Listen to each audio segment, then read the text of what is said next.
우선은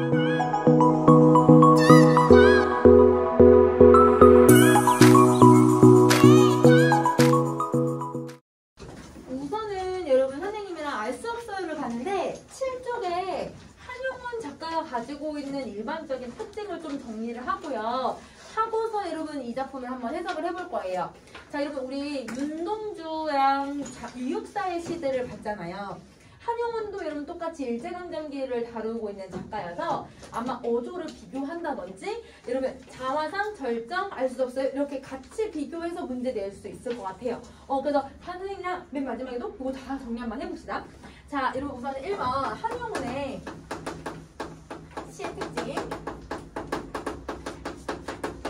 우선은 한용운이 어떤 직업을 가지고 있었는지를 먼저 알아야 어떻게 여러분 이 작품을 쓰고 있는지도 구분할 수 있을 것 같아요. 자, 한용운이라고 하는 작가는 첫 번째 여러분 우선은 한 개인으로 시인으로서의 여러분 역할을 해요.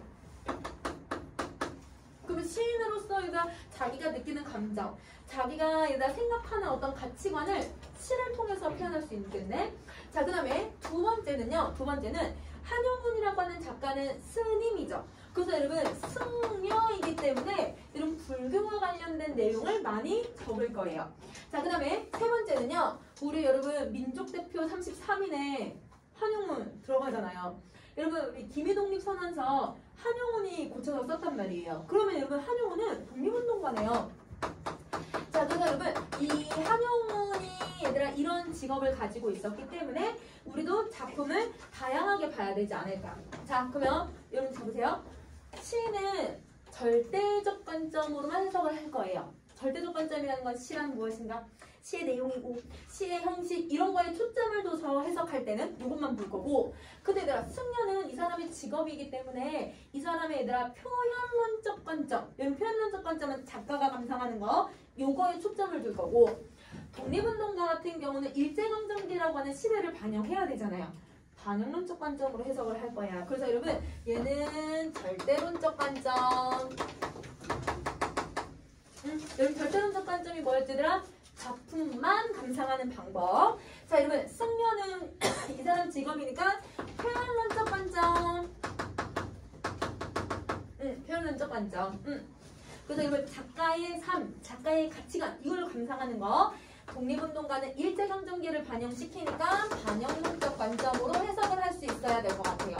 그러면 우리 윤동주도 일제강점기로 혹은 여러분 아니면 표현론적 관점으로 아니면 여러분 작품만 가지고도 해석할 수 있잖아. 이육수도 마찬가지. 그래서 여러분 같이 좀 비교해주면 좋을 것 같아. 자, 이거랑 그 다음에 첫 번째 아무래도 여러분 불교적 가치관을 많이 드러내요.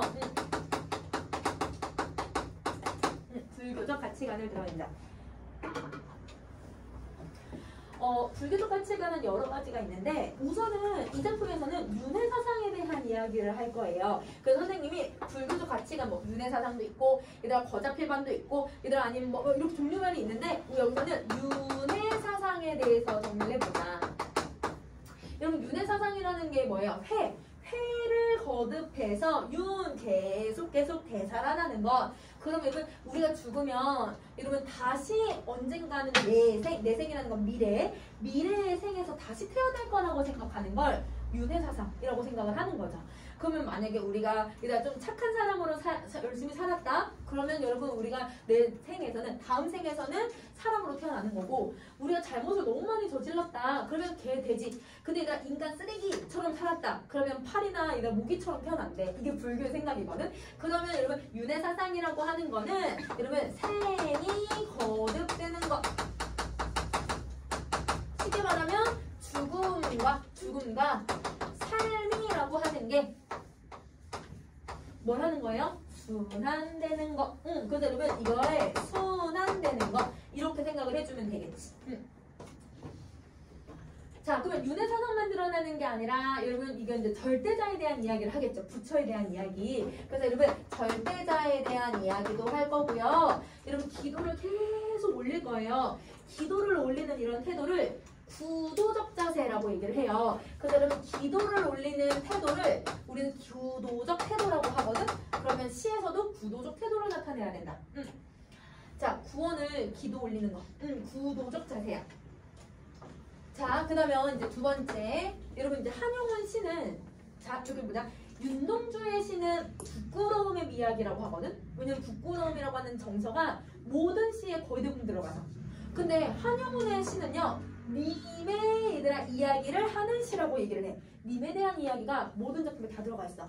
그러면 여기서도 여러분 님이라고 하는 이 존재가 어떤 의미를 가지고 있는지 해석할 수 있어야 될 것 같아요. 그럼 자, 님이라고 하는 존재는 여러분 시인으로서 혹은 여러분 아니면 이 승려로서 아니면 독립운동가로서 여러 가지로 해석이 가능한데요. 님의 존재는 첫 번째, 정말 내가 사랑하는 연인.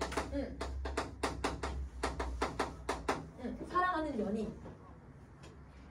자, 아니면 여러분 이 님은요. 내가 사랑하는 조국. 나의 조국.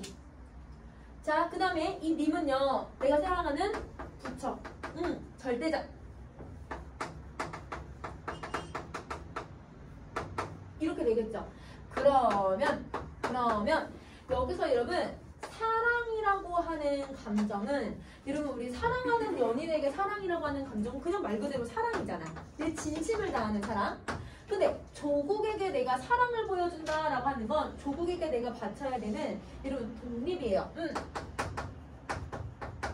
자, 님을 만약 부처님으로 본다면 부처님에게 내가 사랑을 보여준다는 건 그 사람에 대한 어떤 구도적 자세나 진리를 추구하는 자세를 얘기를 해요.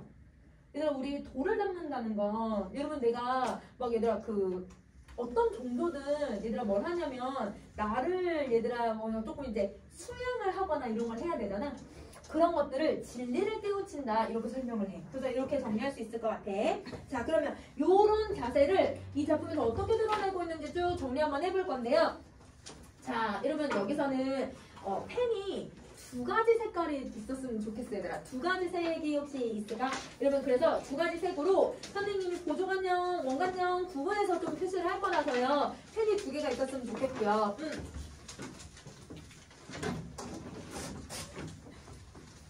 자, 요거 혹시 필기 다 했니? 그럼 선생님이 지우고 이 작품을 조금 중요한 걸 먼저 정리하고 그 다음에 지문 들어갈게. 지워도 되니? 오케이, 그럼 자.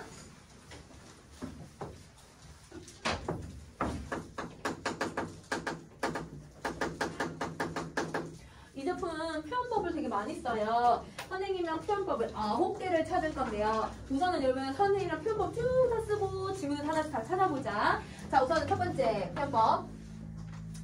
유사한 통사구조의 방법.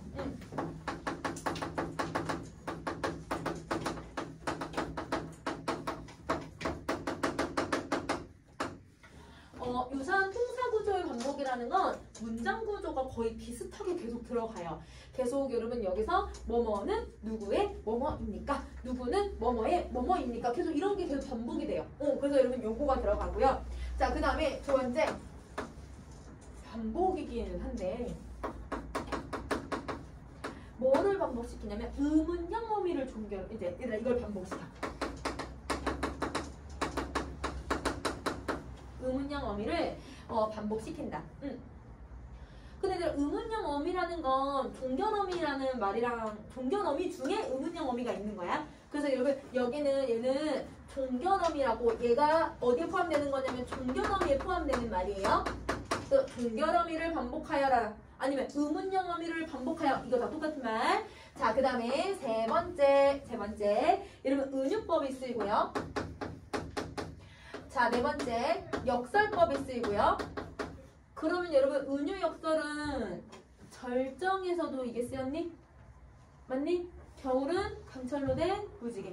이거 들어가지? 그치? 여러분 절정도 은유랑 역설 공통적으로 들어가. 자, 그 다음 여러분 여기 다섯 번째 경어체를 사용을 해요. 높임 표현 쓰죠. 여러분 근데 경어체 어떤 작품에도 이게 쓰였지? 자화상에도 경어체 쓰였어. 그치? 그 작품이랑 비교할 줄 알아야 돼. 자, 그 다음에 여섯 번째 여러분 자연을요. 이건 표현법이라기보단 이 작품의 특징인데요. 자연이라고 하는 애를 자연을 통해서 절대적 존재를 인식해요. 이 작품의 특징인데 자연을 통해서 절대적인 존재를 인식한다. 얘들아 신 본 적 있는 사람? 선생님은 신을 한 번도 본 없거든. 사실 선생님은 약간 이제 엄마 따라 얘가 불교로 가긴 하지만 약간 무신론자에 가까워서 신은 없다라고 생각을 하는 사람 중에 한 사람이거든요. 근데 선생님은 신이 없다라고 좀 생각하는 편이어가지고 그래서 여러분 신을 당연히 본 적이 없다라고 생각을 할 거야. 봤으면 귀신이겠지. 그럼 약간 이런 생각을 가지고 있어가지고 여러분 근데 이 신이라고 하는 존재를요 이 사람은 자연을 통해서 자기가 인식할 수 있다고 생각을 해요. 그래서 자연을 통해서 인식하고 있고요. 그래서 여러분 이거가 이 작품의 특징이라고 생각을 해주시면 되고 자 7번째 갈게요. 7번째는 여러분 지규법도 사용을 하고요.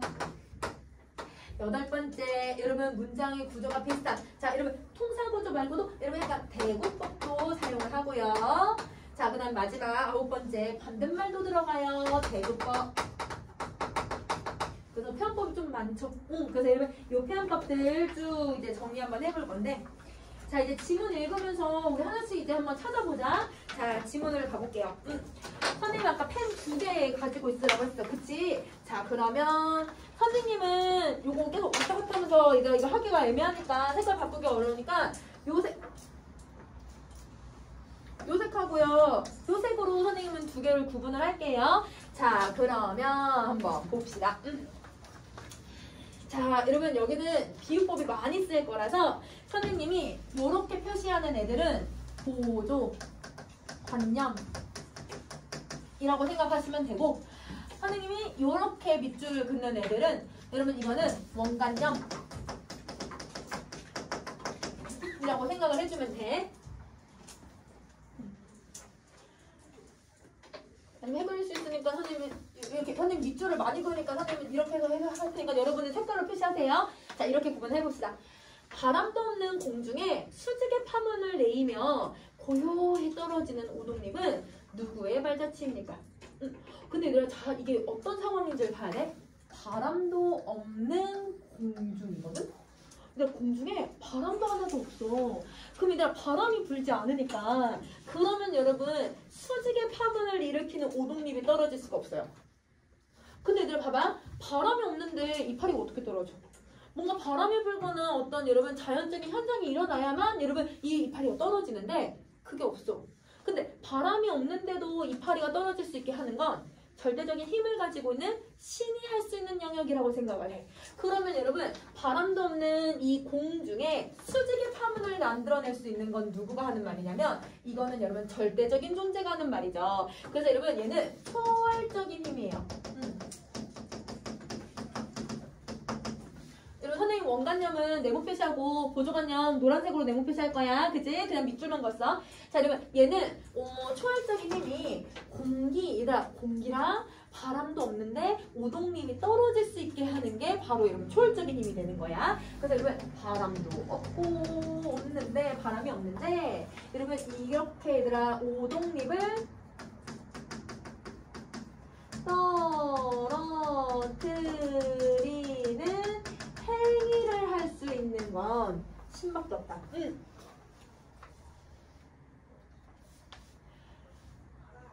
자, 그러면 여러분 이제 비유법 한번 찾아볼게요. 자, 여기서 고요히 떨어지는 오동잎이 보조관념. 그게 누구의 발자취입니까? 이게 원관념. 그래서 여러분 오동잎이 발자취라고 생각을 하는 거죠. 그래서 여러분 요거다라고 하고 있으니까 A는 누구다 이렇게 표현을 하잖아요. A는 누구다라고 하는 표현은 우리 뭐에 해당하는 거냐면 이게 은유법이죠. 그러면 자 저기 있는 은유법 여러분 쓰고 있는 거야. 그래서 은유 여러분 신이라고 하는 건 우리가 형체를 볼 수는 없지만 우리는 이제 신이 대부분 인간처럼 생겼을 거야 이렇게 생각을 하고는 있지만 여러분 사실 신이 어떻게 생겼는지는 아무도 알 수는 없죠. 그런데 여기서는 그 신을요 뭐라고 생각을 하냐면 오동잎이 바람도 없는데 어떻게 오동잎이 떨어지지? 아 이게 신이 지나가면서 이게 만들어졌나 보다 이렇게 생각을 하는 거야. 오동잎이 그냥 바람도 없는데 떨어지는 그 모습을 보면서 아 신이 관장하고 있구나 이렇게 생각을 하는 거거든요. 그래서 발자취는 신의 모습이라고 생각을 해주시면 돼요. 자 그다음 이어 지리한 이름 지리하다는 건 지루하다. 너무너무 오래돼서 지루하다. 자 지루한 장막 끝에 서풍으로 몰리는 무서운 검은 구름의 터진 틈으로. 자, 얘들아, 지금 구름이 끼기 시작을 해요. 장마가 얘들아 끝에서 이러면 장마 끝이라고 했으니까 아직 장마가 끝난 건 아니야. 태풍이 부는 것처럼 막 먹구름이 막 끼기 시작을 해. 그러면 먹구름이 막 끼기 시작한다라고 하는 이 검은 구름은 어떤 것을 의미하고 있냐면 내가 살아가면서 느끼는 번뇌를 얘기를 해요. 세속적인 번뇌예요. 그래서 여러분, 내가 살아가면서 느끼는 세속적 번뇌. 얘들아, 혹시 고민이 많거나 스트레스가 너무 많으면 마음이 얘들아 먹구름이 낀 것처럼 우리 되게 복잡하다 이렇게 표현도 하기도 하잖아. 먹구름이 꼈다라고 표현을 하잖아. 내 마음이 뭔가 세속적으로 막 고민도 되고 막 스트레스 받고 그런 상황이야. 그런 상황에 터진 틈으로 언뜻 보이는 푸른 하늘은 누구의 얼굴입니까? 그럼 여러분, 여기서 푸른 하늘이 보조관념, 누구의 얼굴이 원관념. 그러면 무엇은 무엇입니까? 라고 하고 있으니까 여기도 은유법이 쓰이고 있고요. 그러면 아까 위에서도 보면 무엇은 누구의 무엇입니까? 무엇은 누구의 무엇입니까? 형식 거의 비슷하죠? 유사한 통사구조 반복 들어가. 이건 저거는 선생님 1번이라고 표시할게. 여러분, 유사한 통사구조의 반복이 들어가고요.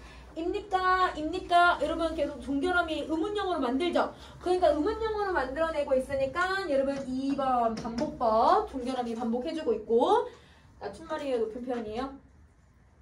높임 표현이죠? 입니까? 빕니까? 그치? 그럼 여러분 이거는 경어체를 사용을 하고 있네요. 5번 이렇게 정리를 해줄게.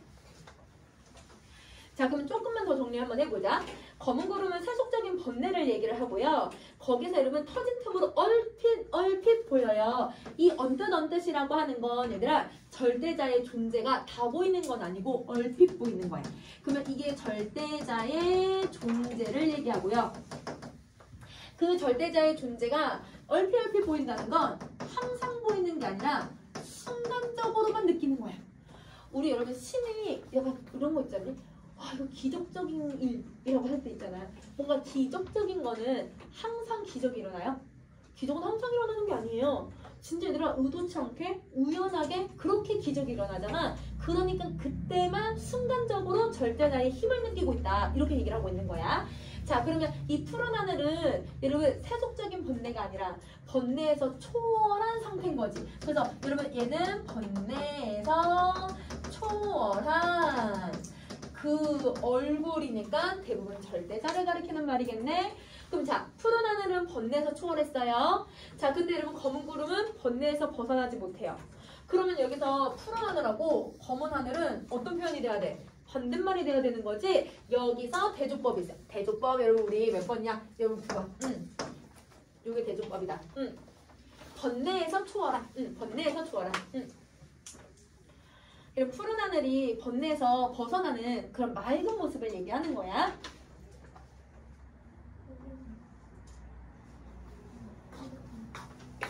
배터리 어때? 다른 것도 할 수 있을 자, 그 다음 다시 가자.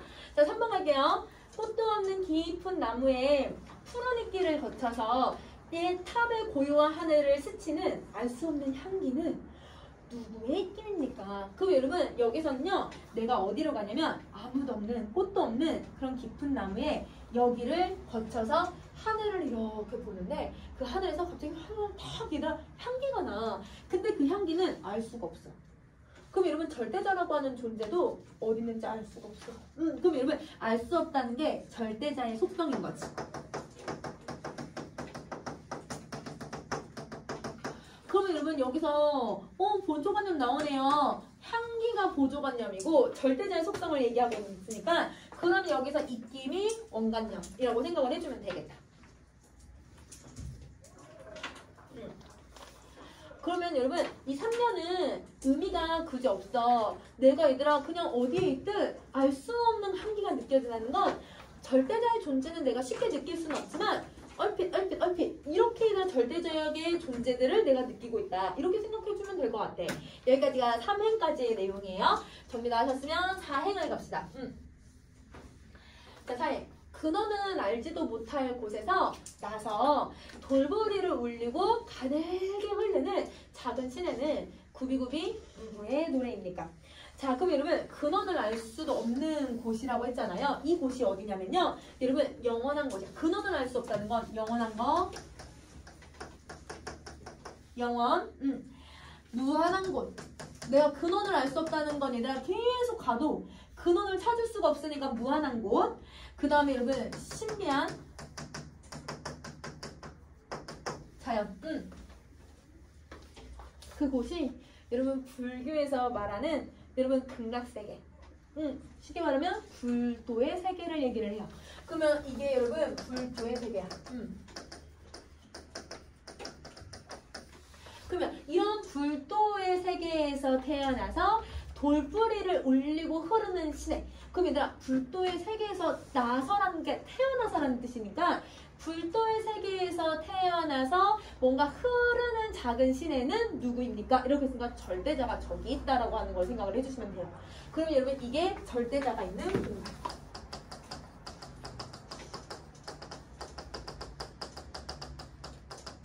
왜냐면 여러분 이곳에서 나서 여러분 누구의 노래인지 작은 여러분 시내가 나오는데 그 작은 시내가 여러분 보조관념이고요.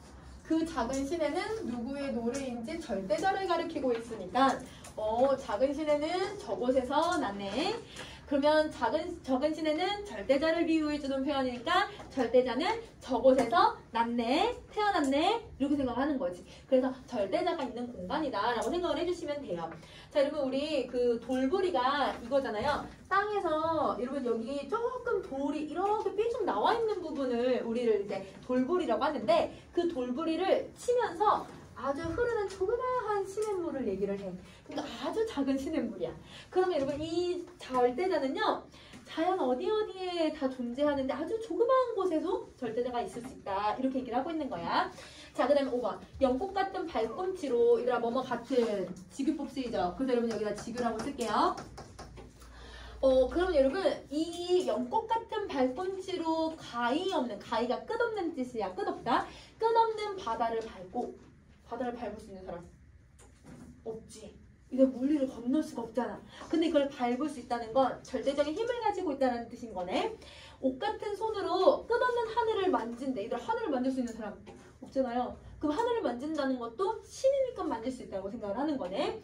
떨어지는 날을 곱게 단장하는 이 저녁 노을은 누구의 시입니까? 저녁 노을 보조관념, 시는 원관념. 자, 근데 여러분 이제 연꽃이라고 하는 거에다가 이제 정리 한번 해볼게요. 여러분 연꽃은요, 우리 대부분 이제 불교에서는 연등을 등을 피우거나 연꽃이 얘들아 불교를 상징을 하잖아요. 그래서 여러분 이 연꽃은 어떤 이미지를 가지고 있냐면 고결한 이미지를 가지고 아주 깨끗한 이미지. 자, 얘들아 왜 고결한 이미지냐면 혹시 여러분 연근 여러분 연근 조림 좋아하세요? 연근 조림 안 좋아하니? 우리 반찬 중에 구멍이 송송송송 뚫리는 약간 무같이 생긴 애 있잖아. 구멍 송송 뚫린 연근이 연꽃의 뿌리인데요. 그 연꽃의 뿌리는 얘들아 진짜 진흙탕에서 자라요. 완전 더러운 진흙탕에서 얘들아 그 연근이 자라거든? 근데 그 연근이 그 뿌리를 그걸 타고 올라와서 이 꽃을 봐봐. 너무 예쁘게 펴. 그러니까 이런 꽃은 아래는 아주 진흙탕이어도 그 번뇌를 더러운 거를 이겨내고서 얘들아 맑은 꽃을 피워내거든. 연꽃이 그래서 불교에서 왜 연꽃을 얘들아 상징하냐면 세속적인 번뇌, 즉 얘들아 그 더러운 진흙탕 그 속에서 맑은 정신을 가지고 있는 꽃을 피워내고 있으니까 이 연꽃이 불도를 상징하는 거야. 그러면 그래서 고결한 이미지를 가지고 있다라고 생각을 하는 거거든요. 그게 누구 같다? 고결한 이미지는 신 같다. 이렇게 생각하는 거야. 그의 발꿈치 이렇게 얘기하는 거지. 그러면 고결한 이미지는요 여러분 불교를 상징을 하고요. 자, 이 발꿈치는 여러분 신이에요. 그래서 신의 모습이고 옷 같은 손도 여러분 지교법을 써서 여기 있는 손도 신을 나타내요. 그럼 이 신이 얘들아 뭘 하냐면 바다를 얘들아 막 이렇게 걸어 다니고 하늘을 이렇게 손으로 만져서 예쁜 저녁 노을을 만들 수 있는 사람이네. 자연을 만들 수 있는 건 신밖에 없지. 그래서 여러분 자연을 만들어내는 게 신이다. 이렇게 얘기를 하고 있는 부분이야. 자, 여러분 그 다음에 여기서 이제 우리 표현법 한번 보자. 자, 여러분 똑같은 발꿈치로 여러분 바다를 밟고 이렇게 여기서 하나 나누고 여러분 떨어지는 여기 지키면서 이렇게 해서 한번 문장을 나눠볼까? 여기서부터 여기까지 나누고 여러분 바다를 밟고 이렇게 나누면 연꽃 같은 발꿈치로 옷 같은 손으로 가위 없는 끝 없는 바다를 하늘을 밟고 만지면서 형식 거의 비슷하죠? 여기서 대구법이 쓰인다. 여기서 대구법이 쓰인다.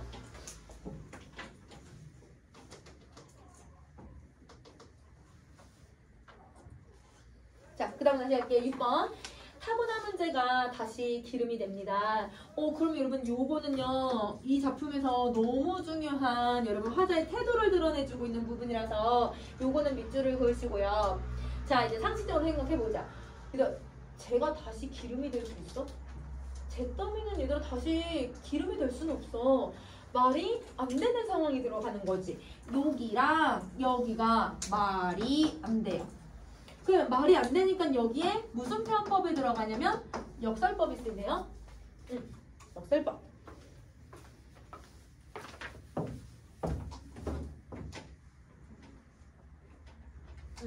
표현법은 선생님 다 찾았으니까 지우고 여러분 우리 이걸 한번 보자.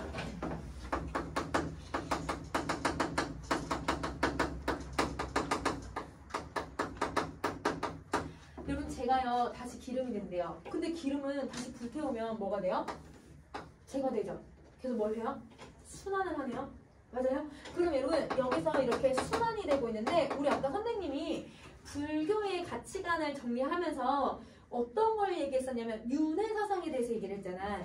윤회사상이 뭐였냐면 순환, 죽고 다시 태어나는 거 이걸 얘기를 했었지. 그럼 여러분 순환이네? 그러면 여기서의 역설법은 무엇을 기반으로 역설법을 만든 거냐면 윤회사상을 기반으로 역설법을 만든 거야. 그래서 여러분 여기서는요 윤회사상을 바탕으로 역설법을 만들어내고 있다. 이걸 가지고 역설법을 만든다. 자, 그러면 우리 항상 역설법은 뭘 찾아야 돼요? 진리 찾아야죠. 그럼 우리 진리 한번 찾아봅시다. 자, 진리예요, 진리.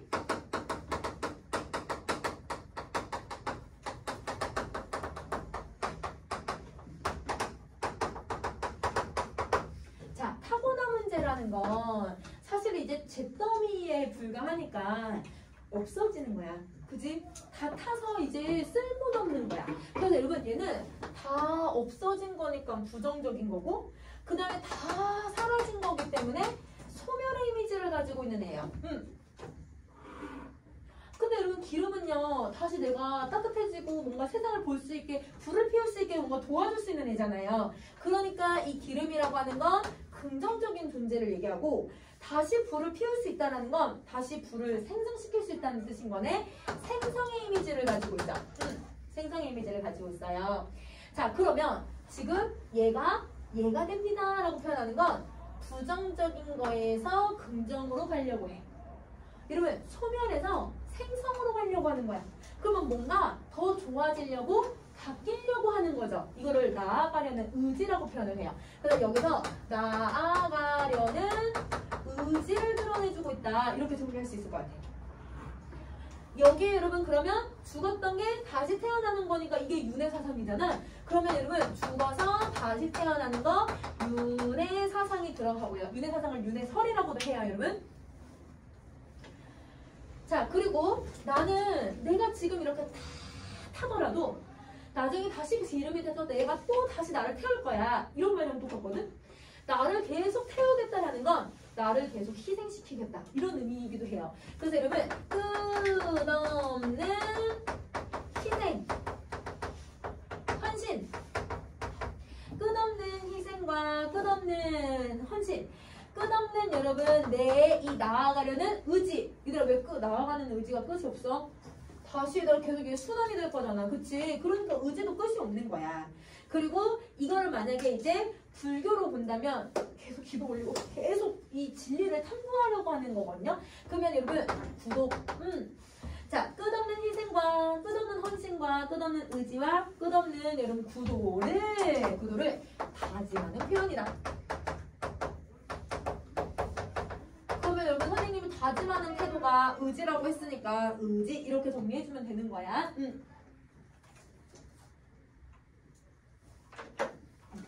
그러면 윤회사상은 이렇게 기여해주고 하다가 뭔가 계속 하려는 의지를 보여주는 표현법이다. 이렇게 정리해주시면 돼요. 자, 그럼 다 하셨으면 그 다음 것도 이어갈게요. 그칠 줄 모르고 타는 이 나의 가슴은 누구의 밤을 지키는 약한 등불입니까? 그럼 여러분 여기 우리 보조관념 나오네요. 나의 가슴은 미안해 얘들아 미안해 얘들아 나의 가슴이 원관념이지. 나의 가슴은 누구의 등불입니까? 이게 보조관념이 돼야지. 자, 우선은 여러분 원관념 보조관념 표시하셨죠? 그러면 여러분 자, 그칠 줄 모르고 타는 나의 가슴은 이렇게 꺽쇠 표시하고 이것도 다시 한번 구절을 풀이해보자. 여러분 그칠 줄 모르는데 내 마음은 그러면 여러분 나는 계속 뭔가를 하고 있다는 뜻이지. 그러면 뭘 계속 하고 있냐면 첫 번째 여러분 우리 진리를 향해서 계속 끝없이 구도하려는 자세. 진리를 향한 끝없는 구도 정신.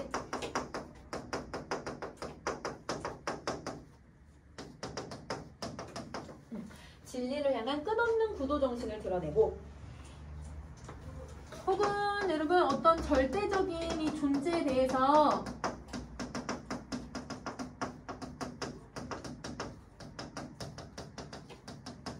사랑으로 보셔도 되고요.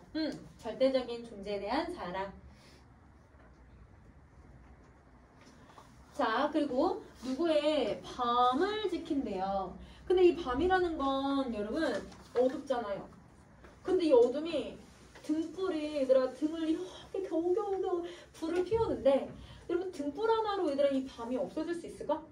아니야. 밤은 너무너무 칠흑 같은 어둠이 너무너무 커 얘들아. 온 세상을 검은색으로 다 뒤덮고 있잖아. 그러면 여러분 이 밤은요 부정적인 암울한 시기를 얘기하는데요. 그럼 여러분 이 부정적인 상황을 얘기를 해. 그러면 여기서 여러분 부정적인 상황이 뭐냐면 일제강점기야. 그럼 여러분 이때 일제강점기 이렇게 정리를 해주시고요. 혹은 여러분 이건 선생님 표현론적 관점으로 해석했지만 혹은 여러분 이게 그냥 이미 존재하지 않는 현실이라고 봐도 되죠. 그래서 여러분 이 누구라고 하는 존재 이미 부재하는 현실로 봐도 되는 거야. 부재하는 현실. 그러니까 부정적인 거네. 그럼 나는 일제강점기 때 그래도 얘들아 이 밤을 지키기 위해서 나는 뭔가를 계속 하려고 하잖아. 자기가 이런 타고난 문제가 되려고 해도 계속 등불로 계속 기름을 태우잖아. 자, 얘들아 내가 이미 부재한다고 하더라도 혹은 절대자가 부재한다고 하더라도 나는 계속 그 절대자나 사랑하는 사람을 지키기 위해서 계속 타고난 문제가 기름이 될 때까지 등불로 존재하잖아. 그러니까 그래서 의지를 가지고 있구나 이렇게 정리를 해주시면 될 것 같아요. 자, 그러면 여러분 얘는 약한 등불이라고 표현을 했는데요. 이 등불의 의미까지만 더 정리할게요. 자, 등불은요 화자를 얘기하는 거고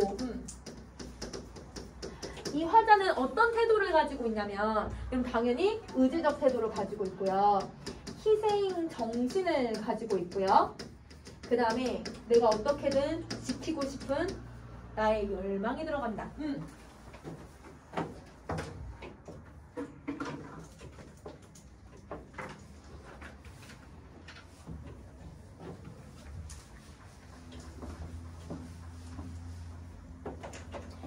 오케이, 정리 다 했니? 그러면 자, 우리 여기 이제 빈칸 채우면서 우리 내용들 조금 더 정리 한번 해봅시다, 여러분.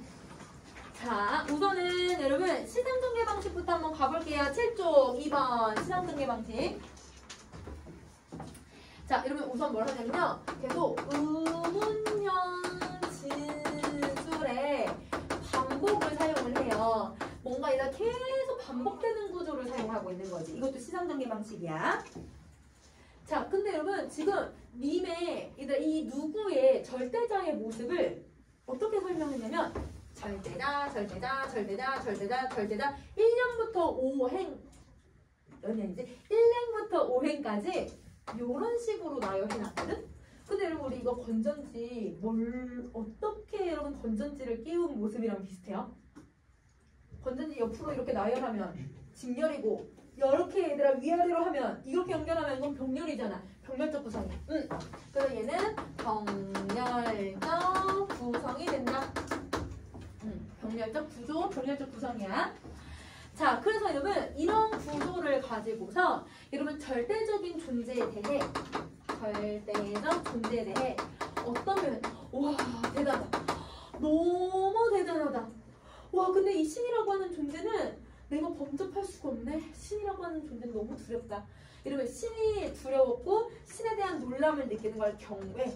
너무 놀랍고 인간이 범접할 수 없는 감정을 경외라고 표현을 하거든요. 경외감을 드러내고 있다. 이렇게 정리해 주시면 될 것 같아요. 자, 그 다음에 3번 정석태도 갑시다. 그칠 줄 모르고 타는 나의 가슴은 누구의 밤을 지키는 약한 등불입니까? 라고 하는 이 표현은요. 뭐를 몰아내려고 하냐면 밤을 몰아내려고 하네요. 밤을 내몰아내기 위해서 뭐가 되려고 하냐면 등불이 되고자 해요. 그 의지를 드러낸다. 이렇게 정리를 해주면 되겠지? 의지를 보인다. 자, 그럼 이제 우리 아까 보조관념, 원관념 정리했었잖아요. 그거를 이제 표에다가 정리 한번 쭉 해봅시다. 자, 여러분 거기 표를 보시면 여러분 이렇게 되어 있을 거예요. 이렇게 여러분 세 칸으로 나눠져 있잖아요. 제일 첫 번째 칸은 여러분 자연현상이라고 적혀져 있는 거 혹시 보이세요? 그게 보조관념이에요. 그래서 여러분 얘는 보조관념이 자연현상으로 표현된 거고, 그 다음에 여러분 두 번째 칸에 누구, 절대자라고 적혀져 있는 거 보이니? 자, 거기가 여러분 원관념이에요. 원관념이야. 그러면 그걸 가지고 누구의 특성을 한번 정리해 볼게요. 자, 제일 첫 번째. 오독립이라고 하는 이 보조관념은 누구의 원관념을 드러내주는 보조관념이었냐면 여러분 이 사람의 발자취를 보여주는 거지. 근데 얘들아, 발자취라는 건 어떤 것을 얘기를 하냐면 무슨 이미지를 많이 쓰면 시각. 왜냐면 오독립이 떨어지는 걸 보여줬잖아. 그러니까 여러분 얘는 시각적인 이미지를 가지고서 누구를 표현해내고 있는 거야. 시각적인 이미지를 갖고 누구를 표현한다. 그럼 여러분 누구의 특성은요, 보이지는 않아요. 왜? 공기에 얘들아 파문이 없는데도 얘들아 뭔가 하고 있으니까 보이지는 않지만 분명히 실제하는 존재라고 의미를 해석할 수 있으면 될 것 같아. 자, 그럼 이렇게 하나 정리하셨으면 두 번째 갈게요. 푸른 하늘은 뭘 비유했었냐면 얼굴을 비유를 했는데요. 이런 푸른 하늘도 내가 무슨 이미지로 절대자를 인식해요? 푸른 하늘. 시각. 그치? 시각이야, 시각. 그래서 여러분 시각적인 이미지로 이걸 드러내줄 거야. 그럼 여러분 그 의미를 보자. 번뇌와 고통 속에 순간적으로 드러나는 진리나 깨달음을 드러낸다. 그러면 여러분 자, 번뇌와 고통을 나타내주는 단어가 뭐였어요? 구름? 맞니? 검은 구름? 맞지? 검은 구름 뒤에 순간적으로 드러나는데 이런 순간적으로 나타내주는 단어가 뭐였어? 언뜻 이 말 있었지? 그지? 자, 그리고 그걸 깨닫고 있다라고 얘기를 하고 있고요. 그래서 여러분 이 공간은 어떤 모습을 가지고 있냐면 그 옆에 좀 비어있는 곳에서 정리해줘. 깨달음을 주는 순수의 세계다. 푸른 하늘은. 그래서 여러분 푸른 하늘이라는 건 누구보다 깨끗하고 맑은 모습을 가지고 있는 거잖아요. 그래서 깨달음을 주는 그런 순수의 세계구나, 이렇게 정리해주면 될 것 같아. 자, 그 다음에 알 수 없는 향기 갈게요. 알 수 없는 향기는 여러분 누구를 비유하냐면 입김이야. 입김. 그럼 이 입김은 무슨 이미지로 표현을 해? 알 수 없는 향기. 후각이죠, 후각. 그래서 여러분 입김하고 얘들아 후각하면 좀 약간 입냄새 약간 그런 건가? 여러분 이거 후각이에요, 후각. 자, 여러분 후각의 이미지를 사용을 하고요. 그럼 알 수 없다라는 게 인간의 이성, 인간의 보편적인 사고로는 절대적인 존재를 쉽게 이해할 수 없다. 이걸 상징하고 있는 말인 거네. 그래서 이렇게 정리하시면 되고, 자, 그다음 네 번째 갑시다. 작은 시내는요, 여러분 누구를 이제 원관념을 보여주냐면 노래를 비유하는 표현이었죠. 그럼 작은 시내가 노래를 부른다고 했으니까 아마 툴툴툴툴툴 흐르는 소리를 듣는 거잖아. 무슨 이미지를 드러내야 돼? 청각적인 이미지를 드러낸다. 이렇게 정리를 해주면 되겠지. 그래서 여러분 세상을 즐겁게 노래처럼 만들어주는 존재가 바로 신이다. 이렇게 생각해 주시면 돼요. 자, 저녁 노래의 원관념이 누구냐면 시죠. 그럼 여러분 저녁 노을이 지고 있는 모습을 보고 있는 거니까 무슨 이미지예요? 시각. 그렇지. 그래서 여러분 여기서는 시각적인 이미지를 드러낸다. 그럼 여러분 저녁 노을은 누가 봐도 아름답잖아. 그러니까 여러분 이 자연의 아름다움을 주는 존재가 바로 신이다. 이렇게 생각을 하는 거지. 자, 그러면 여러분 이렇게 한번 보자. 자, 그 아래다가 조그맣게 더 써 얘들아. 자, 이 표 아래다가 뭐라고 쓰냐면요. 누구는 절대자잖아요, 여러분. 그죠? 근데 이 절대자를요, 뭘 가지고 표현을 했냐면 자연 현상을 가지고서 이 누구를 표현을 했거든요. 근데 여러분 잘 보세요. 자연을 가지고 내가 절대자를 인식을 하긴 하는데 자연의 이 모습 전체를 인식을 하나요? 몸 전체를? 발자취만 인식하죠. 얼굴만 보죠. 몸통은 못 보잖아. 그치? 그게 아니라 입김만 느끼잖아. 그 다음에 여러분 노래로만 듣잖아. 그 다음에 얘들아 그가 부르는 시로만 인식을 하잖아. 그러면 여러분 그 사람 전체를 인식하는 게 아니라 절대자의 일부만 우리가 인식을 하게 되는 거네. 이것도 얘들아 절대자라고 하는 존재를 다 인식했다라고 하면 풀려. 그래서 여러분 이 부분은요 절대적 존재의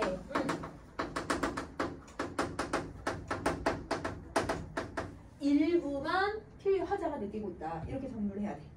그럼 만약에 여러분 절대자의 전부를 절대자의 존재 자체를 이해하고 있다 이러면 틀린 거. 그래서 여러분 절대자의 여러분 이 전부를 이해한 게 아니다.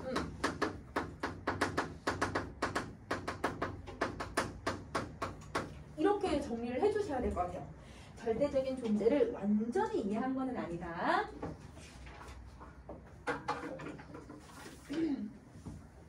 자, 그 다음에 여러분 편상의 특징 가볼게. 8쪽. 자, 여러분 1행부터 5행까지 무엇은 누구의 뭐뭐입니까? 여러분 의문형 문장 구조 계속 반복을 하죠. 그러면 여러분 거기 빈칸에 의문형 문장 구조 이렇게 해서 의문형이라고 써주시고요. 자, 그럼 그 뒤에 말도 보자. 절대적인 존재에 대한 끝없는 뭘 보여주냐면 탐구. 이건 왜 그럴까? 이건 왜 그렇지? 이거는 무슨 말일까? 이거는 누굴까? 여러분 이렇게 고민을 한다는 건 생각하고 있다는 뜻이잖아. 그러니까 계속 끝없이 탐구하고 끝없이 생각하는 여러분 이 구도자의 태도를 보여주고 있는 거야. 자, 그 다음에 두 번째 무슨 표현법이 두드러지게 쓰였냐면 이 작품도 역설법이 중요하고요. 한용우는 역설의 미학을 쓰는 사람이야. 자, 여러분 윤동주는 부끄러움의 미학. 여러분 이육사는 강인하게 얘들아 지사적인 면모. 그 다음에 한용우는 역설의 미학. 그래서 여러분 역설의 아름다움을 잘 드러내는 작가거든요. 그래서 역설이 주된 표현법이라고 생각해 주시면 돼요. 자, 어떤 이미지를 가지고 있었냐면 타는 재는 소멸의 이미지를 가지고 있었잖아요. 근데 그 재를 기름이라고 하는 무슨 이미지로 표현을 해요? 생성의 이미지로 표현을 해요. 그죠? 자, 그래서 이 역설적 표현을 통해서 절대적인 존재를 향한 강한 의지, 이걸 알아내야지, 이걸 꼭 만나야지 라고 하는 의지를 드러낸다. 자, 핵심 정리 갑시다. 자, 여러분 거기 보시면 관념적이라고 하는 말이 왜 나오는지 아시겠어요? 신을 못 보잖아요. 여러분 신이라는 건 머릿속에만 있는 거잖아요. 그래서 여러분 관념적으로 신의 존재를 관념적으로 인식을 하는 거고, 상징은 왜 상징이라고 생각되는지 아세요? 다 신을 상징적으로 비유적인 방식을 쓰고 있고, 구도는 기도를 올리고 있으니까 맞죠? 여기 하면 더 신의 존재란 무엇일까? 신의 존재에서 계속 내가 관찰하려고 하잖아. 그러면 이걸 관조적이라고도 해 얘들아. 거기다가 어디다 성격에다가 관조적도 하나 써줘. 성격에 관조적.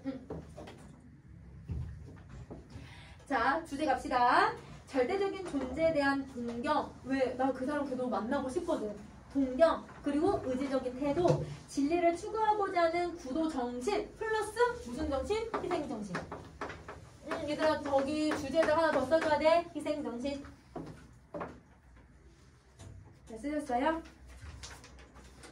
그러면 여러분 이육사는 일제강점기를 어떻게 하고 있어요? 이제 정리 한번 해보자. 이육사다. 윤동주는 일제강점기를 어떻게 대처를 해요? 뭘 하지 얘들아? 계속 들여다보잖아. 이거 뭘 하더라? 자기 성찰을 통해서. 여러분 윤동주는 자기를 되새겨보고 자기를 성찰하면서 일제강점기를 극복하려고 해. 여러분 근데 이육사는요? 이육사는 저항 정신을 가지고, 이건 무조건 초월할 수 있다는 의지를 가지고. 근데 여러분 한용우는요? 내가 희생해야겠다. 내가 계속 의지를 갖고 내가 계속 구도하는 자세로 희생해야겠다. 여러분 태도가 다 같니? 다 다르지. 그치? 일제강점기를 바라보는 태도가 다 달라. 다시 정리해주게. 윤동주는 자기성찰. 응? 자, 이러면 이육사는 저항정신. 아니면 지사적인 면보. 응? 이러면 뭔가 투쟁하려고 하는. 그 다음에 이러면 한용우는 어떤 거? 희생정신. 응? 구도적 자세. 이렇게 정리해주시면 돼요. 태도가 좀 달라요. 응?